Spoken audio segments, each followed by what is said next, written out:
एक important information आपको दे दें, न्यूज 18 इंडिया के पास बरेली हिंसा की एफआईआर की कॉपी आई है। इस एफआईआर में नया और बहुत बड़ा खुलासा हुआ है। एफआईआर के मुताबिक हिंसा के दौरान नबी की गुस्ताखी का हवाला देकर सिरतन से जुदा जैसे नारे लगाए गए। पुलिस ने दर्ज एफआईआर में साफ लिखा है कि तौकीर रजा की पार्टी आईएमसी नेता नदीम और उसके साथियों ने भीड़ को भड़काया। इसी दौरान तौकीर रजा पर भी आरोप लगा कि उन्होंने अपने सपोर्टर से कहा था कि आज हर हाल में माहौल बिगाड़ना है और पुलिस पर भी हमला करना है। नतीजा यह हुआ, हजारों की भीड़ ने पुलिस पर धारदार हथियार, लाठी, डंडों और अवैध बंदूकों से हमला कर दिया। इन तमाम बातों का खुलासा इस एफआईआर में हुआ है और इस एफआईआर में साफ साफ दिखा गया किस तरह से भड़काया गया। बरेली में 26 सितंबर को हुई हिंसा के बाद से ही एक्शन जारी है। आज हिंसा वाली जगह पर उत्तर प्रदेश पुलिस की महिला एसओजी यूनिट, वीरांगना यूनिट ने फुट पेट्रोलिंग शुरू की। एक महीने पहले बनी इस यूनिट में 8 महिला कमांडोज शामिल है, जिन्हें taekwondo, mix martial arts, self defence और प्राइम एनालिसिस जैसी स्पेशल ट्रेनिंग दी गई है। इस टीम का मकसद महिलाओं की सुरक्षा और अपराधियों पर लगाम लगाना है। और ये टीम आप यहाँ पर देख सकते हैं, इनसे भी बात करने की कोशिश करेंगे। आप मैम क्या कहेंगे, आपकी किस तरह से ट्रेनिंग हुई है और बरेली जैसे माहौल में कितना ज़रूरी होता है कि क्यूआरटी टीम को उतारा जाए? सर कंप्यूटर फिटनेस ट्रेनिंग की है, सीएफटी, फिर सर क्रोमागा, सर ये सभी किया है। तो बहुत ज़रूरी है सर इस दंगे में स्पेशल फोर्स पाना कमांडो का। कि ट्रेनिंग आपकी हुई है और बरेली जैसे माहौल में किस तरह से आपको ट्रेन किया गया है? हमको मार्शल आर्ट, ताई कमांडो, सेल्फ डिफेंस की और वेपन्स की भी ट्रेनिंग मिली हुई है हमको। बाकी सबसे अलग वही है कि हमसे महिलाएं और ज़्यादा प्रेरित हों। जो महिला अपराध हैं वो कम करने के लिए हम लोगों की यूनिट बनाई गई है। और जो भी सेंसिटिव एरिया होते हैं, जैसे महिला का कोई सेंसिटिव हुआ है तो वहाँ हम दबिश वगैरह में भी जाते हैं। ये कहा जा रहा है कि आप अपनी तरह की पहली यूनिट हैं, तो ऐसी यूनिट का हिस्सा बनना आपके लिए गौरव की बात होगी। जी सर, बहुत गौरव की बात है कि हम उत्तर प्रदेश की पहली महिला एसओजी टीम के रूप में गठित हुए हैं। महिला कमांडो है एसओजी, जिसका नाम वीरांगना यूनिट दिया गया है। और ख़ास बात यह है कि महिला सुरक्षा और महिला अपराधों में कमी के लिए ये टीम बहुत महत्वपूर्ण योगदान निभाती है। और यही वजह है कि जब बरेली में हिंसा हुई और चाहे दबिश देनी हो या फिर दूसरी कार्यवाही करनी हो, ऐसे में क्यूआरटी एसओजी के इन कमांडो का बहुत अहम रोल होता है। और इसी तरह से हमने कल देखा था, कल भी इस टीम का मार्च किया गया। इसके साथ साथ 800 महिला पुलिसकर्मियों को बरेली की सड़कों पर उन संवेदनशील जगहों पर उतारा गया जहां पर बवाल हुआ, उपद्रव हुआ। और बरेली एसपी साउथ हैं अंशिका वर्मा, उन्होंने न्यूज 18 इंडिया से बातचीत में यह बतलाया कि एक महीने पहले ही इस यूनिट की शुरुआत की गई और बरेली हिंसा में उसकी तैनाती से किसी भी आशंका को कंट्रोल में करने के लिए इसको किया गया है। इस यूनिट को आपको दिखाते हैं, इसमें 8 महिला कमांडो हैं। ये उत्तर प्रदेश की पहली महिला एसओजी यूनिट है। इसमें आप देख सकते हैं तमाम हथियारों से ये लैस हैं और ख़ास तौर से महिला सुरक्षा के मद्देनज़र ये बहुत इम्पॉर्टेंट है। तमाम तरह की ट्रेनिंग इनको दी गई है। अब से थोड़ी देर में इनकी फुट पेट्रोलिंग शुरू होगी, लेकिन एसपी साउथ हमारे साथ हैं अंशिका वर्मा जी, जो कि बताएंगी इस यूनिट के बारे में। मैम, ऐसे माहौल में जब वायलेंस हुआ, बवाल हुआ, उपद्रव हुआ, तो ऐसे में ये क्विक रिएक्शन टीम जो है वीरांगना यूनिट, इसकी भूमिका कितनी इंपॉर्टेंट है और किस तरह से ट्रेंड है? ये जो वीरांगना यूनिट है हमारी, इसको वेपन ट्रेनिंग अलग से हमने दी है। सभी प्रकार की ट्रेनिंग दी गई है इनको, मिक्स मार्शल आर्ट्स की, सेल्फ डिफेंस की, सर्वेलेंस की भी ट्रेनिंग दी गई है। तो ये सभी प्रकार से सभी प्रकार की चुनौतियों से निपटने के लिए सक्षम है टीम। और आज इनको तैनात किया गया है, सड़कों पर उतरी है। और जो महिला सुरक्षा हमारी प्राथमिकता है, उसके पॉइंट ऑफ व्यू से भी इनको तैनात किया गया है। मैम, कल मार्च भी किया गया, 800 पुलिसकर्मी उसमें मौजूद थे, ये टीम भी उसमें मौजूद थी। तो ऐसे में ये यूनिट एक महीने पहले इसकी शुरुआत की गई थी, लेकिन जब उपद्रव जैसी स्थिति जैसे एक हफ्ते पहले बरेली में बनी, तो इसमें उनकी भूमिका किस तरह से रहती है? जो सामान्य भूमिका है पुलिसकर्मी की, जो भी ड्रिल सिखाई जाती है पुलिसकर्मियों को, वही इनकी भी भूमिका रहती है। इनको कुछ स्पेशलाइज ट्रेनिंग भी दी गई है, वेपन ट्रेनिंग, जैसे कि ग्लॉक पिस्टल चलाना इनको सिखाया गया है। उस तरीके के वेपन्स में ये भी दक्ष हैं यूज़ करने में, उनको भी ये यूज़ करती हैं। और लगातार इनका जो मूवमेंट है वो एक सेंस ऑफ कॉन्फिडेंस और सेंस ऑफ सिक्योरिटी सभी महिलाओं को प्रोवाइड करता है। तो ये अपनी तरह की पहली यूनिट है यूपी में, आप बता रहे हैं उसकी शुरुआत कब की? जी, इनकी शुरुआत लगभग 1.5 महीने पहले की गई थी और यूपी की पहली ऑल वुमेन एसओजी टीम है ये। जी। मैम, चूँकि आप जिम्मेदारी यहाँ पर संभाल रहे हैं, अभी बरेली हिंसा को लेकर क्या अपडेट हैं और क्या आप कहना चाहेंगे? अभी स्थिति तो सामान्य नज़र आ रही है। आज विजयदशमी का दिन है, तो कितना इम्पॉर्टेंट है कि आज के दिन चौकस रहें, और फिर कल शुक्रवार भी है, जुमे की नमाज होगी, तो उसके लिए क्या तैयारियाँ की गई हैं? जी, बरेली में स्थिति बिल्कुल सामान्य है, जैसा कि आप सभी देख पा रहे हैं। लोग अपने परिवारों के साथ सड़कों पर निकले हैं, वो सामान्य रूप से बाज़ारों में निकले हैं। जितने भी भीड़ भाड़ वाले इलाके हैं, संवेदनशील हॉटस्पॉट्स हैं, उनमें स्पेशली पुलिस फोर्स तैनात किया गया है और क्विक रिस्पांस टीम इसलिए बनाई गई ताकि किसी भी पॉइंट पे आवश्यकता पड़ने पर पुलिस टीम तुरंत रिस्पॉन्ड कर पाए। इस बीच उत्तर प्रदेश के बरेली में हुई हिंसा मामले में वहां की पुलिस ने आरोपी मौलाना तौकीर रजा के करीबियों पर शिकंजा कसना शुरू कर दिया। पुलिस ने अब तक 81 आरोपियों को गिरफ्तार कर लिया, जबकि 100 लोगों को हिरासत में लिया गया है। उनसे सवाल जवाब हुए हैं। इस पूरे मामले में डॉक्टर नफीस की गिरफ्तारी को बेहद अहम माना जा रहा है। बताया जा रहा है कि उसकी इस हिंसा में अहम भूमिका थी। इस बीच बरेली की सड़कों पर संवेदनशील जो इलाके हैं, वहां पुलिस का फ्लैग मार्च चला। इस मार्च में करीब 800 महिला पुलिसकर्मियों ने हिस्सा लिया।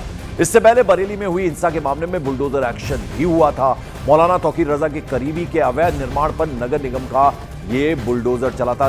तस्वीरों के जरिए हम आपको दिखा रहे हैं कि किस तरह से चुन चुन कर वो जो मददगार हैं, जिन्होंने इस हिंसा को भड़काने में जिनका नाम शुमार है, उन पर 81 लोग उनमें से गिरफ्तार कर लिए गए हैं। उन पर यानी लगातार एक्शन चल रहा है। 100 लोगों से पूछताछ हुई है। और बरेली में किस तरह से जो महिला पुलिसकर्मी, उनका एक फ्लैग मार्च हुई। 800 महिला पुलिसकर्मी इसमें मौजूद रही। बरेली में जुमा की नमाज के बाद जिस तरीके से बरेली की फिजा यानी कि बरेली की आब हवा को खराब करने की कोशिश की गई थी, बरेली पुलिस ने बेहद ही कम समय में इस पर काबू पा लिया और अब ताबड़तोड़ कार्रवाई शुरू कर दी है। पुलिस ने ऐसे जो दंगाई है, आरोपी हैं, 10 मुकदमे दर्ज किए, जिनमें 7 मुकदमों में मौलाना तौकीर रजा को आरोपी बनाया गया है। करीब 2000 लोगों के खिलाफ मुकदमा दर्ज किया गया है और अब पुलिस ने लगातार अपनी धरपकड़ तेज कर दी है। जो सीसीटीवी फुटेज है, इसके साथ साथ जो ड्रोन कैमरों के फुटेज है, उनके आधार पर धरपकड़ तेज कर दी है और मौलाना तौकीर रजा, उसके लेफ्ट हैंड मोहम्मद नदीम और उसकी पार्टी के राष्ट्रीय महासचिव डॉक्टर नफीस सहित अब तक 81 लोगों को गिरफ्तार कर लिया गया है। पुलिस अधिकारियों का दावा है कि जल्द ही जिन लोगों ने बरेली की आबोहवा या बरेली की फिजा को खराब करने की कोशिश की, उनके लिए बख्शा नहीं जाएगा, बल्कि उनके खिलाफ बेहद कड़ी कार्रवाई की जाएगी। फिलहाल बरेली पुलिस ने अब तक 81 लोगों को गिरफ्तार कर लिया है, उनको जेल भेज चुकी है और पुलिस की धरपकड़ का अभियान लगातार जारी है। मैं रामविलास सक्सेना, न्यूज़ 18 बरेली।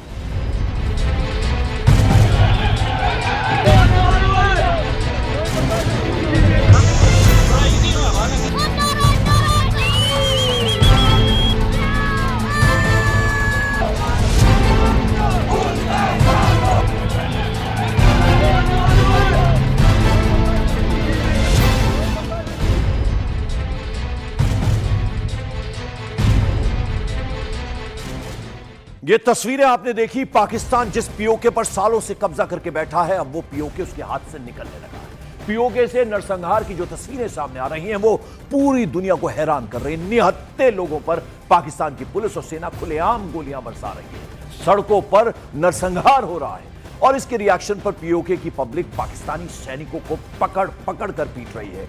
जहां जहां मौका मिल रहा है, आम लोग सैनिकों को पकड़ के पीट रहे हैं, उन्हें बंधक बना रहे हैं। ये तस्वीरें आप देख रहे हैं, 2 तस्वीरें पीओके से सामने आई हैं। पहली तस्वीर अगर आप देखेंगे तो पाकिस्तानी जवानों की कुटाई किस तरह से हो रही है, वो आप देखिए। पीओके की पब्लिक ये करती हुई नजर आ रही है। वहीं दूसरी तस्वीर में पाक सैनिकों की वर्दी उतारकर लोग सड़कों पर टांग दे रहे हैं। ये देखिए 2 तस्वीरें, आपको पता चलेगा कि कितना गुस्सा, कितना रोष है पीओके की जो आवाम है उनमें, और जवानों को पकड़ पकड़ कर पिटाई उनकी हो रही है, बंधक बनाया जा रहा है। और एक तरफ तो आप देखिए कि उनकी जो वर्दी है उसको उतारकर टांग दिया गया है सड़क के किनारे, जवानों की वर्दी। ये आप समझ सकते हैं कि किस तरह से इस वक्त स्थिति बनी हुई है पीओके इलाके में। और पाकिस्तान में प्रदर्शन, जैसे आपको बता दें, JKJAAC यानी Jammu Kashmir joint Awami action committee की अपील पर हो रहे हैं। प्रदर्शनकारी सरकार पर मौलिक अधिकारों की अनदेखी और महंगाई कंट्रोल नहीं कर पाने का सीधे सीधे आरोप लगा रहे हैं। इन्होंने सरकार के सामने 38 डिमांड यानी 38 मांगे रखी हैं, जिनमें पीओके विधानसभा की 12 रिजर्व सीटें खत्म करने की मांग भी शामिल है। किस तरह से दुनिया भर में ये जो आवाज है वो जा रही है, आप देखिए संयुक्त राष्ट्र तक में मुद्दा उठा दिया गया है। मुजफ्फराबाद में किस तरह से प्रदर्शन हुआ, पाकिस्तानी रेंजर्स की कैसे पिटाई कर दी गई, और यहां तक कि लंदन में भी जबरदस्त विरोध हो रहा है।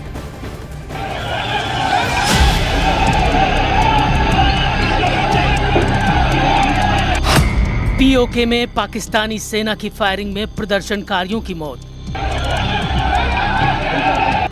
पीओके में पाकिस्तानी सेना के जुर्म के खिलाफ इंकलाब। जनरल डायर बने पाकिस्तानी आर्मी चीफ। पीओके में यह आंदोलन पाकिस्तान की सेना के खिलाफ है। ये बगावत निहत्थों पर गोली बरसाने वाले पाकिस्तानी सैनिकों के खिलाफ है। पीओके में यह विद्रोह पाकिस्तानी आर्मी चीफ आसिम मुनीर के खिलाफ है। पीओके की आम पब्लिक का ये गुस्सा, ये नफरत पाकिस्तान की सरकार के खिलाफ है।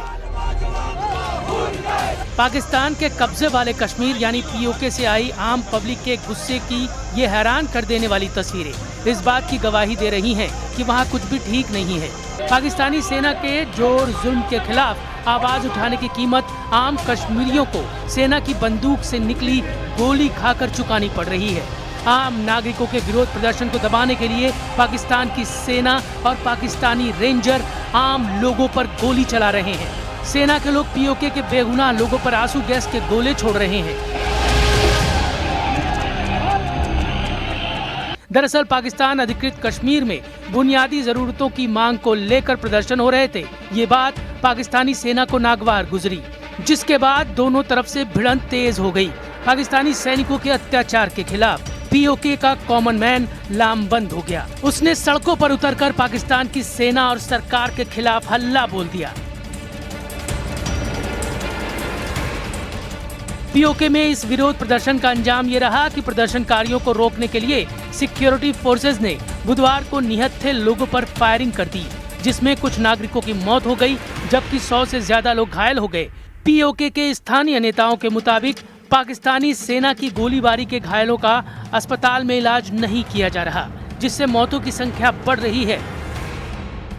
तो ये उनका सदीकी भाई है, ये कह रहा है कि एनी शाहिदीन जो साथ लेके गए कि सीएमएच के अंदर लेके गए, उन्होंने उसको फर्स्ट एड ही नहीं दी, उसको वापस भेज दिया। फर्स्ट एड देते हैं वो बच जाता। ये जुल्म है हमारे साथ कि वो मसीहा मतलब अस्पताल में भी अब ट्रीटमेंट नहीं मिल रहा है। ये एनी शाहिदीन है, ये भाई है उसका सका जो लेके गए कि उन्होंने अस्पताल से वापस भेजा। जब वो वापस नीलम पुल पे पहुंचा उसकी सांसें चल रही थी। इससे बड़ा जुल्म हमारे लिए और क्या होगा। पीओके में चल रहे विद्रोह को कुचलने के लिए पाकिस्तानी आर्मी चीफ आसिम मुनीर की सेना की बर्बरता के खिलाफ निर्वासित नेता महमूद कश्मीरी भड़क गए। उन्होंने अंतर्राष्ट्रीय कम्युनिटी से इस मामले में दखल देने की मांग की। मेरा मुतालबा है पूरी दुनिया से कि पाकिस्तान को इस जुल्म और जबर से रोके। हमारे कश्मीर के अंदर पाकिस्तान की सिक्योरिटी फोर्सेस जो हैं वो कत्लेआम कर रही हैं। दुनिया वाले नोटिस उठाएं और पाकिस्तान को रोकें। अगर पाकिस्तान को रोका ना गया तो ना जाने कितने और कश्मीरियों के जो है वो उनको कत्ल किया जाएगा, उनके घर बर्बाद कर दिए जाएंगे। इस वक्त पूरा जो है अपना पाकिस्तानी ज़ेर इंतजाम कश्मीर बंदूकों के साए में है। लोग खौफ की जिंदगी बसर कर रहे हैं और हमारी कोई बात सुनने के लिए तैयार नहीं। पीओके में ये प्रदर्शन जम्मू कश्मीर जॉइंट अवामी एक्शन कमेटी की अपील पर हो रहे हैं। प्रदर्शनकारी सरकार पर मौलिक अधिकारों की अनदेखी और महंगाई कंट्रोल न कर पाने का आरोप लगा रहे हैं। पीओके में प्रदर्शन कर रहे लोगों ने सरकार के सामने 38 मांगे रखी हैं, जिसमें पाकिस्तान में बसे कश्मीरी शरणार्थियों के लिए बनी 12 विधानसभा सीटें खत्म करने की मांग, बिजली परियोजनाओं में लोकल लोगों के फायदे को ध्यान में रखने की मांग और आटे बिजली के बिलों पर छूट देने की मांग अहम है। पीओके में प्रदर्शनकारियों की ये मांगे बुनियादी जरूरतों से जुड़ी हैं, जो जायज भी है। लेकिन आसिम मुनीर की सेना आम नागरिकों की इस मांग के लिए किए जा रहे विरोध प्रदर्शन को किसी भी हाल में कुचलना चाहती है। इसके लिए वो गोली चलाने से भी गुरेज नहीं कर रही। लेकिन पाकिस्तान अधिकृत कश्मीर के प्रदर्शनकारी भी कम नहीं है। एक और सेना लोगों पर गोली बरसा रही है तो दूसरी ओर सेना को पीटा भी जा रहा है। सामने आई तस्वीरों में वहां के लोग पाकिस्तानी सेना से मोर्चा लेते नजर आए।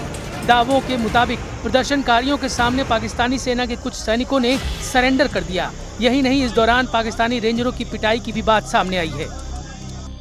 पीओके से आई एक और तस्वीर देखिए। प्रदर्शन के दौरान पकड़े गए पाकिस्तानी सैनिकों के कपड़े उतरवाकर सड़क के किनारे टांग दिए गए। इस प्रदर्शन के दौरान 3 पुलिस वालों के मारे जाने की खबर भी सामने आई है, जबकि 170 से ज्यादा पुलिस वाले घायल भी हैं। इनमें 10 की हालत नाजुक बताई जा रही है।